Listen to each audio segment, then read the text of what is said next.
हमरा कनिया के बॉयफ्रेंड ये थी बॉयफ्रेंड लेकिन हमरा बॉयफ्रेंड के एक बेर देखा था अहाँ देख ले हमरा कोनो दिन वो आवे है तबे बाप रे गौ कते सुंदर छे गो हमर कनिया हमरा कनिया का बॉयफ्रेंड हेते जाओ लेकिन हम फिर कनी काल में बॉयफ्रेंड के देखै चलिया 1 घंटा में है हां हेते जाओ बॉयफ्रेंड की जाए बॉयफ्रेंड की जाए हां चुप ना तो किसके हल्ला करके जेबे तो लोग की कहते लोग मने देखे लिए थे लोग देखे लाए थे हां बॉयफ्रेंड का तब लोग हमरा कुछ न कहते हां कुछ न कहते हम चल बड़ निक है के बॉयफ्रेंड है नजर नहीं लग जाबो ना करके नजर लग जते ना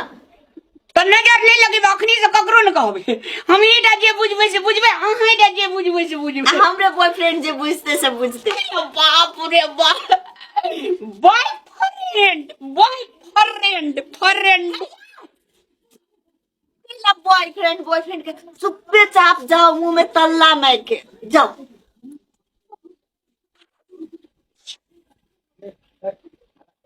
आई तो हमर बॉयफ्रेंड हेते कते 1.5 साल भ गेले नहीं मिलला 1.5 साल कहाँ एले अभी तक तो खुदे फोन करे छले कि चल एलिए अभी तक नहीं आल छे मन तो हमर कथी को पूरा गदगद भ गेले ओकरा जने मिलबे के तबो नहीं आल छे कखी नेते केट पतक के तकत हमर हाई खुद दुखा गेल आ मन में खुशी से कुछ रहल नहीं चल एलिए बैठो की समाचार ठीक छे हम तो बिल्कुल ठीक छे यो बड़ मोटा गेलिया एना चिका मोटाल छे पहला से तो मोटाल चिका लगे छिए अहाँ बहुत दुबला गेली की बात हां तो दुबला मारे तारिया नहीं ये मारे पीटे है हमरा बड़ निक है हमर हुए के बेटा भेले ना तो उहे पे देखनी आप बैठ गेले नहीं बुझे छिए आते जल्दी आप कथि करू बियाह करे त आदमी के भइए चाहिए ना पहल का बात याद आवे छोड़ के केना चली जा बियाह केना के हां हम छोड़ली ना तो के छोड़ लगे अहाँ छोड़ लिए कि अहाँ के कहानी से बियाह करू हमरा जन काहे नहीं कर लिए खोजे खोज परेशान भ गेल छी हम केना के पता लगा के हम एलिए नंबर पता लगेलु हम आका